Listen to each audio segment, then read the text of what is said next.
If I was going to recommend a unique choice for Valentine's Day, it would probably be the 1993 adaptation of William Shakespeare's Much Ado About Nothing. For my regular viewers, it should be no surprise that I'm a big fan of Kenneth Branagh.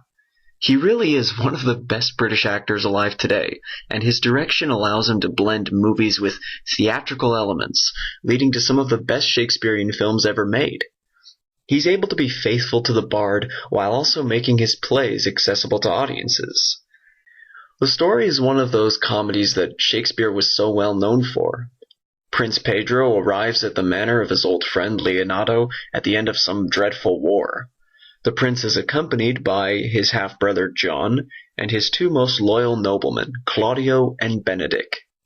Leonardo lives in comfort with his brother Antonio and their daughters Hero and Beatrice. And so begins a story about two different couples and the schemes which revolve around getting these couples together.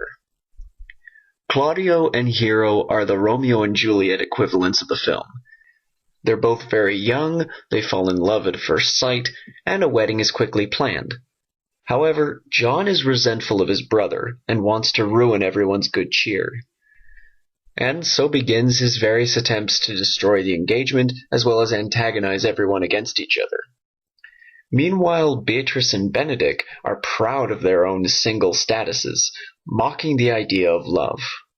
Their interactions are electrified with barbed insults and clever wordplay that almost but cannot quite contain the fact that they have repressed feelings for each other. Everyone else sees this, and they make a plan to make them admit their feelings at last. Benedick is made to overhear the prince and Claudio talk with Leonardo about how Beatrice is secretly in love with him, and Beatrice conveniently overhears a conversation between Ursula and Hero about how Benedick pines for her. In the middle of it all, there's also Dogberry, the eccentric and bumbling constable who puts on airs that he could never dream of pulling off successfully. This movie is still one of Branagh's best movies.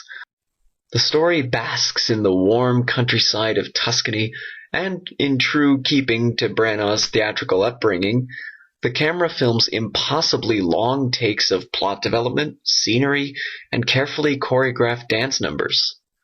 The comedy of the film, as well as its hyperbolic atmosphere, comes through the wordplay from such characters as Benedick, and also the physical comedy displayed by Dogberry.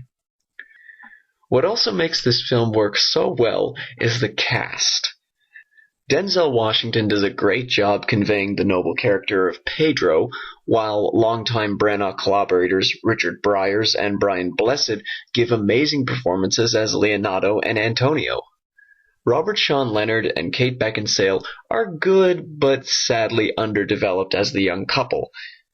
But Michael Keaton gives one of his funniest performances ever as a slightly unhinged Dogberry. Unfortunately, Keanu Reeves is miscast. While he's really good at giving the necessary scowls and dark looks, his handling of the dialogue just doesn't hold up next to his co-stars.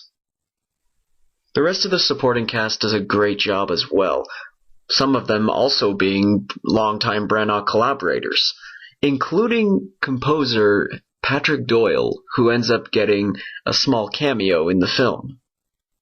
The real soul of this movie lies with Kenneth Branagh and Emma Thompson, who at the time of this movie had already worked together many times and had been married for some time. Their performances as Benedick and Beatrice drive the most interesting part of the story, and their tentative acceptance of their own feelings for each other is an utter joy to watch. Much Ado About Nothing is an attempt to bring this play to general audiences, rather than the hardcore Shakespearean fans. This leads to the play being edited down for a movie's flow, as well as putting more emphasis on physical comedy routine.